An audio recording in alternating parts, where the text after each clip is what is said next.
Hello everyone, Mr. Linder here. Let's talk about ventilation or breathing. So ventilation, or what we call breathing, is a mechanical process. And when we say it's a mechanical process, what we're really saying is that ventilation or breathing involves muscle contraction. Contraction of thoracic musculature and abdominal musculature, and most importantly, the diaphragm being the main muscle for breathing, allows us to change the volume of the thoracic cavity, and therefore we can change the pressure within those spaces. And if you can change the pressure, then we can move air from one location to another. We should know that airflow is related to the change in pressure. And then we can also fill in the rest of the formula, Poiseuille's law. So airflow is directly proportional to the change in pressure times pi times r to the fourth, the size of the tubing, divided by 8L eta, eta being the viscosity within the respiratory system. But for ventilation and mechanics of breathing, we're mostly focused on the change in pressure. So airflow is directly proportional to the change in pressure. The greater the pressure difference, the better the airflow. So if we can change the pressure within the thoracic cavity, we're going to be able to change the way air flows in the pulmonary system. So how do we do that? Well, for air to flow in the alveoli compared to the atmosphere, we're going to have to be able to somehow change the volume of the thoracic cavity. So what we really want to do is we want to look at Boyle's law. When you look at Boyle's law, what we're really talking about is pressure and volume relationships. So we can talk about P1 V1 equals P2 V2. Or another way to look at Boyle's law is we can look at the ideal gas law, PV equals nRT. And if we rearrange this equation, we can say that pressure is equal to nRT over V, and therefore we can establish the relationship between pressure and volume. And so what you should notice is that they are an inverse relationship. If you increase the volume, you will decrease the pressure, and vice versa. If you decrease the volume, you will increase the pressure. And so in order for us to look at ventilation or breathing, we need to look at how the volume within the thoracic cavity can change. So let's quickly look at the musculature, and let's focus first on inhalation, or what we call inspiration. So inhalation. And what are the muscles involved in inhaling? Well, predominantly we're talking about the diaphragm. The diaphragm is the main muscle for inhaling and exhaling. But we can also use accessory muscles to affect inhalation and exhalation. So accessory muscles that are going to affect inhalation are going to be your external intercostal muscles, your parasternal intercostal muscles, your neck muscles that we call the scalenes, and sternocleidomastoid. So we can use these accessory muscles that can pull up on the ribs and separate the ribs that are going to help the inhalation process. And the reason that's helpful is because in the process of inhalation, we want to be able to increase the overall volume of the thoracic cavity so that we can decrease the overall pressure. If we can decrease the intrapulmonary pressure, so the pressure inside of the lungs, then we can get air to flow from the atmosphere into the lungs. So we need to be able to decrease the intrapulmonary pressure, or it's also called the alveolar pressure. So inhalation should look something like this. Here we have contraction of the diaphragm. When the diaphragm contracts, it flattens. And so normally the diaphragm is in that dome shape, in that relaxed state. But when it contracts and when it flattens, what we're doing is we're increasing the overall volume in the thoracic cavity. And if we increase the overall volume, we're going to decrease the pressure in the thoracic cavity. Specifically, what we're saying is we are decreasing the alveolar pressure, or what we call the intrapulmonary pressure. Okay? So the intrapulmonary pressure is decreasing, and that's in comparison to the atmosphere. So let's say, for example, that the current atmospheric pressure is 760 millimeters of mercury.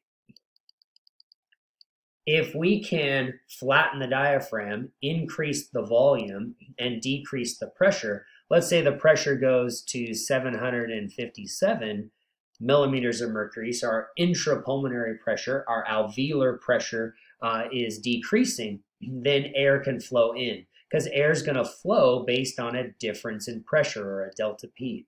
So we have a high pressure outside, low pressure inside, so air, right, is flowing into the lungs. Okay? And so we call that inspiration, or we call that inhalation. Air is flowing from the atmosphere into the lungs, and that's going to provide the oxygen for our alveoli to then be exchanged with our pulmonary capillaries.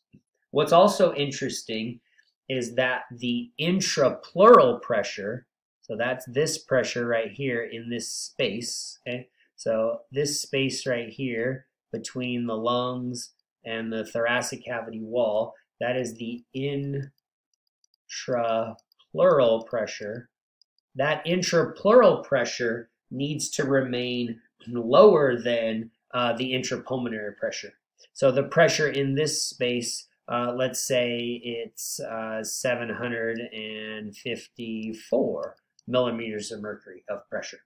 So it's less than the intrapulmonary pressure. And that's going to keep the lungs up against the thoracic cavity wall. So the intrapleural pressure should always stay less than the intrapulmonary pressure, so that the lungs can stay up against the thoracic cavity wall. So if we were to look at this numerically, it might look something like this. Okay? So the intrapulmonary pressure on the inhale is at -3. Well, what does that mean? What does it mean by there's a negative pressure? These are pressures in relationship to atmospheric pressure. So again, if the atmospheric pressure is 760, this is pressure in the atmosphere, and the intrapulmonary pressure, okay, intrapulmonary, write this out here, pulmonary. If the intrapulmonary is at 757, then the difference between those, 760 minus 757, is where we get this -3 value. Okay? It's 3 below the atmosphere. Okay? So we are 3 below the atmospheric pressure. Intrapleural pressure, notice, is at -6. Okay? So if the atmospheric pressure, again, is 760, and the intrapleural is -6, that means that it's at 754 millimeters of mercury. It is -6 below the atmospheric pressure. What about this transpulmonary number? Notice that it's a positive number. The transpulmonary pressure is the difference between intrapulmonary and intrapleural. So -3 minus a -6 gives us a +3. So transpulmonary pressure is a positive number because of what it's saying is that the pressure in the lungs is greater than the pressure in the intrapleural spaces, and we're pushing the lungs up against the thoracic cavity wall. So it keeps the lungs inflated. They're not going to collapse on themselves. So during the inhale, we see that the volume increases, pressure decreases below atmospheric so that air can flow in. What about during exhalation? So when we're exhaling, or we also can call it expiration, so when you're exhaling, the opposite is taking place.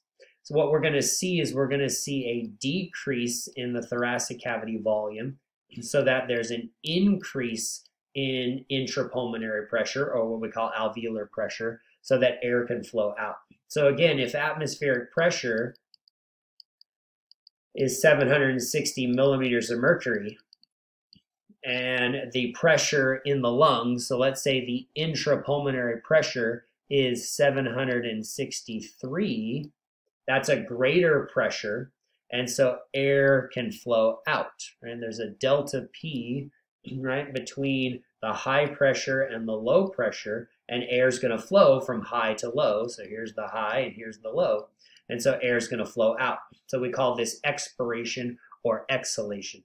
And again, the primary muscle is the diaphragm, but what's interesting is that it's really just the diaphragm relaxing. So when the diaphragm relaxes, it does not require contraction of the diaphragm. This is just a relaxation. So we can say this exhalation process is passive.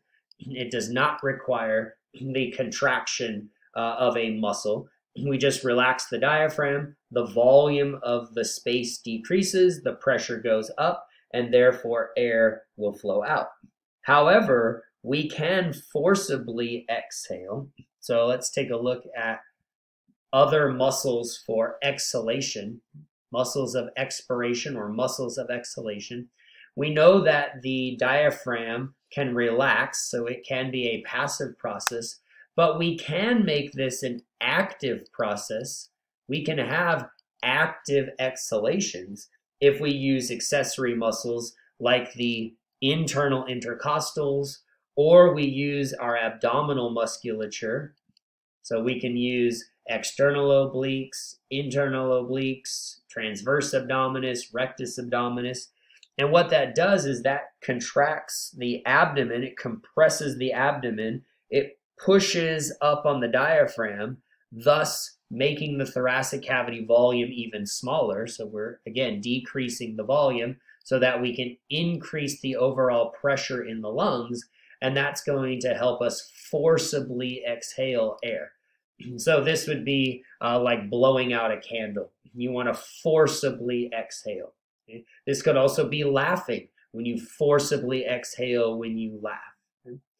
So forced exhalations are active, even though normal exhalation is a passive process just by relaxing the diaphragm.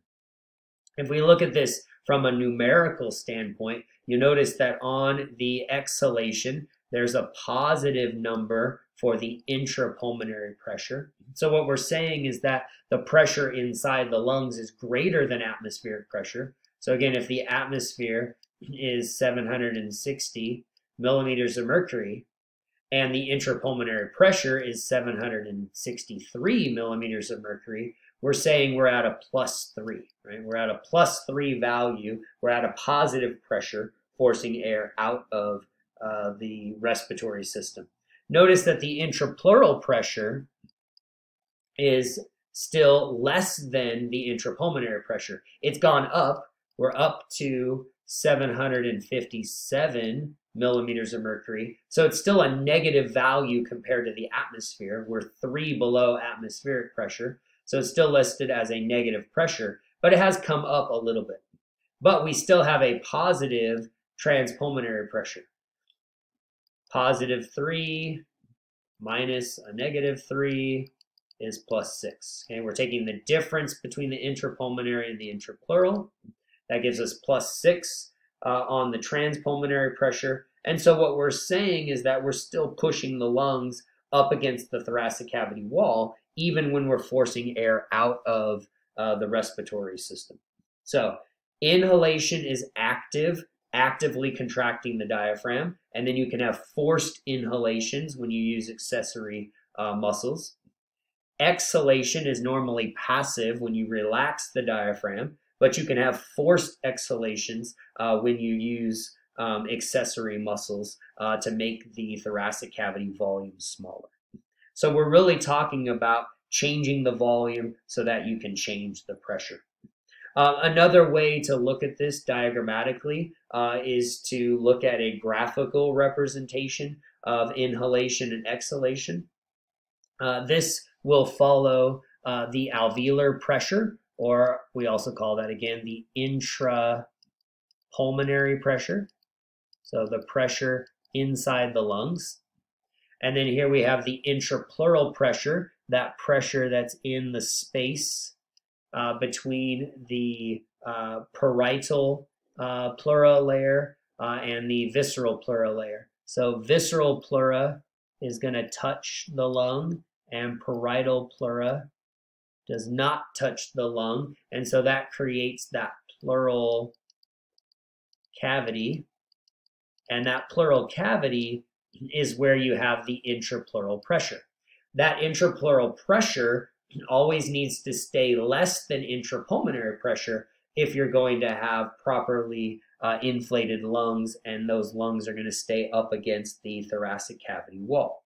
So we have visceral pleura touching the lung, we have parietal pleura that does not touch the lung, and that creates that pleural cavity.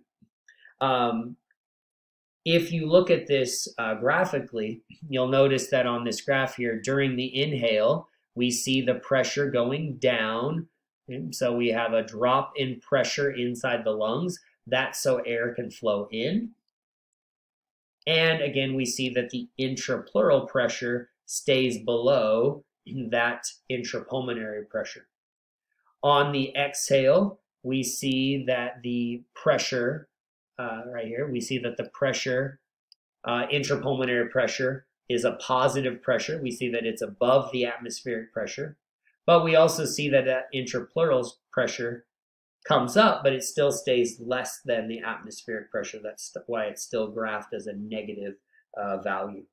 So during normal inspiration, the intrapleural pressure stays below the intrapulmonary pressure. And during normal expiration, the intrapleural pressure is also staying below the intrapulmonary pressure. So it's always staying below the pressures that are inside the lungs under normal circumstances. We don't want the intrapleural pressure to ever become equal with atmospheric pressure because that could actually lead to the collapsing of the lung.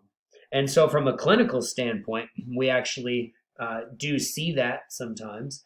So this is a diagram of what we call a pneumothorax taking place.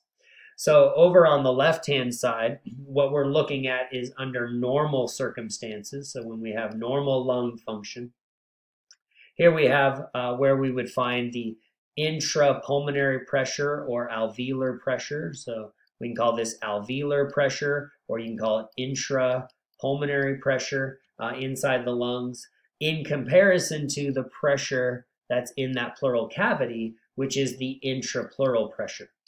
So we need the intrapleural pressure to stay sub-atmospheric, meaning it needs to stay below atmospheric pressure. So if the outside, let's say again, if the outside is 760 and the intrapleural pressure is currently a -3, that means it's at 757 millimeters of mercury. That's what you want, because you want the lungs to stay up against the thoracic cavity wall. You don't want the lung to collapse on itself. But what's happening during a pneumothorax? So for example, in this scenario here, we have a puncture to the thoracic cavity wall. If there's a puncture to the thoracic cavity wall, that's going to allow atmospheric pressure, that's going to allow atmosphere to leak into that pleural cavity. And so if atmosphere leaks into the pleural cavity, you're going to see the pressure in the intrapleural space become equal with the pressure of the atmosphere. And that means that the pressure can become, let's say, 760 in that pleural cavity, which will be greater than your lung pressure on the inhale. So when you go to inhale, right, you increase the volume so that you can decrease the pressure so that air can flow in. Well, if the pressure, the intrapulmonary pressure, right, is lower than, so let's say your intrapulmonary pressure is 757, so we can get air in, but now we're saying the intrapleural pressure is the same as atmosphere, it's 760. That means the pressure in that intrapleural space, that intrapleural pressure in the pleural cavity is greater than your intrapulmonary pressure. That means it's putting pressure on the lung, right, because it's a greater pressure. And if you're putting pressure on the lung, that means the lung is going to collapse. Okay? And so a pneumothorax results in a collapsed lung. So as you drop the pressure inside your lungs, because you've allowed air to flow in from the atmosphere from a puncture wound, it's going to lead to a collapsed lung. So how do you treat this? The first thing you would want to do is cover whatever is allowing air to flow in from outside the body. So you want to put a dressing over the puncture wound to prevent air from the atmosphere getting into that pleural cavity. The second thing you're going to need to do is to get any extra air out of. Okay, so we're going to have to put something into the cavity to allow air to escape, okay, but not to allow air to come back in. So what you have to do is you have to put a chest tube in. So right here, this is a diagram of where the chest tube has been inserted. And chest tubes have valves that only allow air to come out, but they don't allow air to get back in. And so by taking air out, okay, of the pleural cavity, that's going to decrease that intrapleural pressure, and then it's going to allow your lung, you can see the lung here in the diagram, that's going to allow your lung to re-inflate and fill that space again. So this is what the normal lung looks like. You can see the lung up against the thoracic cavity wall, and over here we can see that the lung has collapsed and moved away. So we need to get air out. First we need to stop air from coming in, and then we need to get air out by using a chest tube. It allows air to flow out of the pleural cavity, but not allowing air to come back in. So that's a pneumothorax. There are clinical situations of a spontaneous pneumothorax. Okay? A spontaneous pneumothorax actually takes place without some sort of puncture wound. There's two types of a spontaneous pneumothorax. There's primary spontaneous pneumothorax or a secondary spontaneous pneumothorax. In a primary spontaneous pneumothorax, there is no known lung disease. So typically what happens in that scenario is there's some sort of defect on the lung tissue that causes the lung to rupture. And if your lung was to rupture because of a weakened area, it's known as a congenital bleb. If you have a congenital bleb, a weakness to your lung tissue, and it ruptures, that's going to allow air to seep out of the lung. And so if air seeps out of the lung, it's going to add pressure, right? We're going to increase the pressure in that pleural cavity, and then that's going to put pressure on the lung and cause it to collapse. So that's known as a primary spontaneous pneumothorax. If it's a secondary spontaneous pneumothorax, that occurs when a patient has an underlying lung disease. So most commonly, if it's some form of COPD, that can actually cause the pressure within the lungs to increase above the intrapleural pressure, and then that can cause the lung to collapse and pull away from the thoracic cavity wall. So that's a little bit on ventilation and the mechanics of breathing. I hope that helps.